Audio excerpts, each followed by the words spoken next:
परिषद के भेद। परिषद दो प्रकार की होती है। पहली ज्ञानवती अर्थात विद्वानों की जो ज्ञान विज्ञान संपन्न हो। दूसरी मूढ़ परिषद अर्थात मूर्खों की। ये सभा दो होते हुए आगे बताए हुए कारणों से तीन प्रकार की होती है। मित्र परिषद, उदासीन परिषद और प्रतिनिविष्ट अर्थात शत्रु परिषद। इन परिषदों में यदि ज्ञान विज्ञान प्रश्न उत्तर की शक्ति से संपन्न या मूर्ख शत्रु की परिषद है तो कभी भी किसी प्रवर प्रतिवर सम के भी साथ जल्प अर्थात वाद विवाद नहीं करना चाहिए। मूढ़ मित्र परिषद या उदासीन परिषद में अपने स्वयं ज्ञान विज्ञान वचन प्रतिवचन शक्ति से रहित होने पर भी जिसका यश दूर तक नहीं फैला हो, जिससे महाजन स्थानीय विद्वान या धनी प्रतिष्ठित सभ्य द्वेष करते हों, ऐसे व्यक्तियों से जल्प वार्तालाप शास्त्रार्थ करना चाहिए। ऐसे व्यक्तियों से शास्त्रार्थ करते समय आविद्ध अर्थात एक में मिले हुए, दीर्घ अर्थात बड़े बड़े सूत्रों से युक्त, वाक्य दंड अर्थात लंबे वाक्य जिसमें क्रिया देर से आती हो, ऐसे विषयों को कहना चाहिए।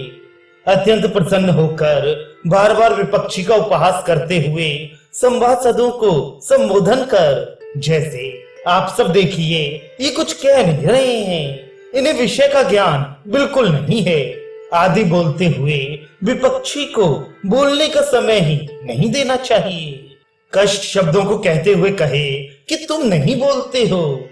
कष्ट शब्द का तात्पर्य है कि जो शब्द दुर्बोध हो, जिसका अर्थ शीघ्रता से न जाना जा सके या जिसके 3-4 अर्थ हों और शीघ्रता से ये अर्थ ज्ञात ना हो सके कि किस अर्थ में यहाँ प्रयोग किया गया है, ऐसे शब्दों का प्रयोग करें। जब वे ना समझे तब कहे कि अच्छा तुम नहीं बोल रहे हो।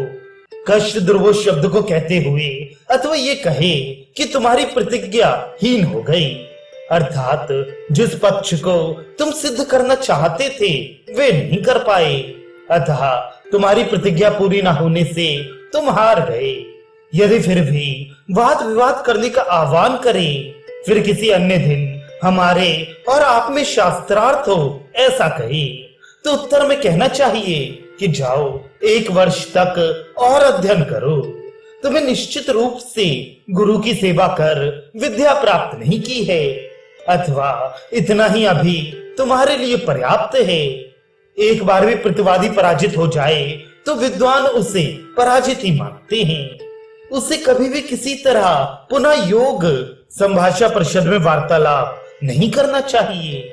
विग्रह संभाषा परिषद में अपने से श्रेष्ठ विद्वान से भी इसी प्रकार वार्ता करनी चाहिए।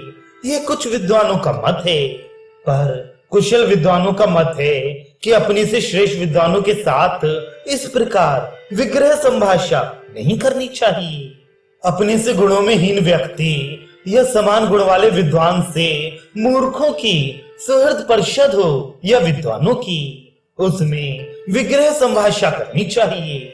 अथवा अवधान श्रवण अर्थात सभा की प्रत्येक कार्यवाही पर ध्यान देकर प्रत्येक बातों को सुनने वाले, ज्ञान विज्ञान उपधारण अर्थात जो बातें सुनी गई हों उसे धारण करने वाले, वचन शक्ति वाले व्यक्तियों से युक्त उदासीन परिषद हो, तो उसमें वार्तालाप करते समय सावधानी से विपक्षी के गुणों और दोषों के बल की परीक्षा करनी चाहिए कि विपक्षी में गुण अधिक है या दोष। इसकी परीक्षा करने के बाद जिस गुण में विपक्षी को बलवान समझे उस विषय में उससे अपनी दुर्बलता को छिपाते हुए वाद विवाद न करें। जिस विषय में उसे दुर्बल समझे उसी विषय में जल्प करते हुए उसे शीघ्र ही पराजित करें। दुर्बल पुरुषों के पराजित करने के लिए ये उपाय होते हैं। जैसे श्रुतहीन अर्थात शास्त्र ज्ञान से रहित यदि अपना विपक्षी है तो उसे लंबे लंबे सूत्रों के पाठों से पराजित करे। यदि विज्ञानहीन हो तो दुर्बोध शब्दों के प्रयोग से पराजित करे। यदि कहे हुए वाक्यों को उचित रूप से धारण ना कर सकता हो तो एक में संबद्ध लंबे लंबे सूत्रों से मिश्रित बड़े बड़े वाक्य प्रयोग कर उसे पराजित करे। यदि प्रतिभाहीन हो तो अनेक अर्थ के कहने वाले एक ही प्रकार के वचनों को कहकर उसे पराजित करे। यदि वचन शक्तिहीन हो तो ऐसे आधे वाक्य का प्रयोग करे जिनमें बिना आक्षेप का पूरा ज्ञान ना हो सके। जैसे ये रोग संशोधन साध्य है, इस वाक्य में ये आक्षेप से लाया जाता है कि विरेचन साध्य है या वमन। जब तक इनका आक्षेप ना किया जाए तब तक ज्ञान नहीं होता। यदि निपुण नहीं है अर्थात कभी सभा में बोलने का अभ्यास नहीं और किस प्रकार कहां पर शब्दों का प्रयोग करना चाहिए इसका ज्ञान ना हो तो उससे लज्जित कर पराजित करना चाहिए। यदि क्रोधी स्वभाव का हो तो क्रोध उत्पन्न करने वाले शब्दों का अनायास प्रयोग कर। यदि डरपोक है तो उसे डरा कर।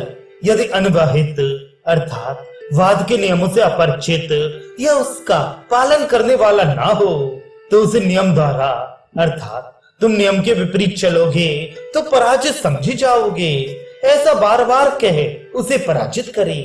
इस प्रकार इन उपायों से दुर्बल विपक्षी को पराजित करे।